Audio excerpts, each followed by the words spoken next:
World War III is coming. The prospect of a global conflict minus World War II, if you like, minus, appears somewhat unthinkable.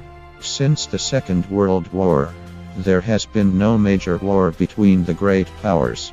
The original post-war European project was based around peace, social justice and harmony.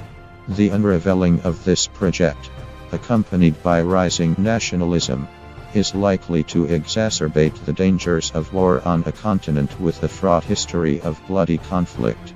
In the 20th century, both world wars were unanticipated. Christopher Clark's much acclaimed The Sleepwalkers: How Europe Went to War in 1914 published in timely fashion for the centenary of First World War charted Europe's unexpected descent into war. First World War had been preceded by a prelude of serenity the long 19th century of relative peace and stability. The great powers of Edwardian Europe had been engaged in diplomacy and trade prior to the onslaught of carnage. During the 1930s, the major powers were keen to avert another war, hence the policy of appeasement.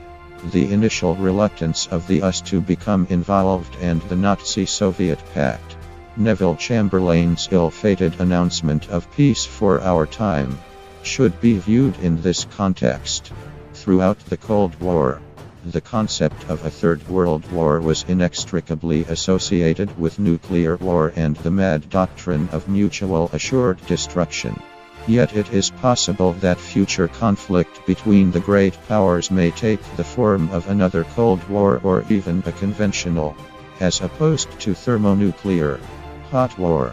In the 21st century, there are three key fronts emerging as the loci for future wars.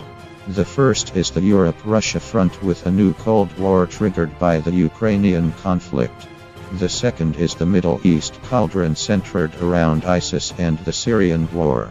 The third is the Asia-Pacific front with a face-off between the United States and China.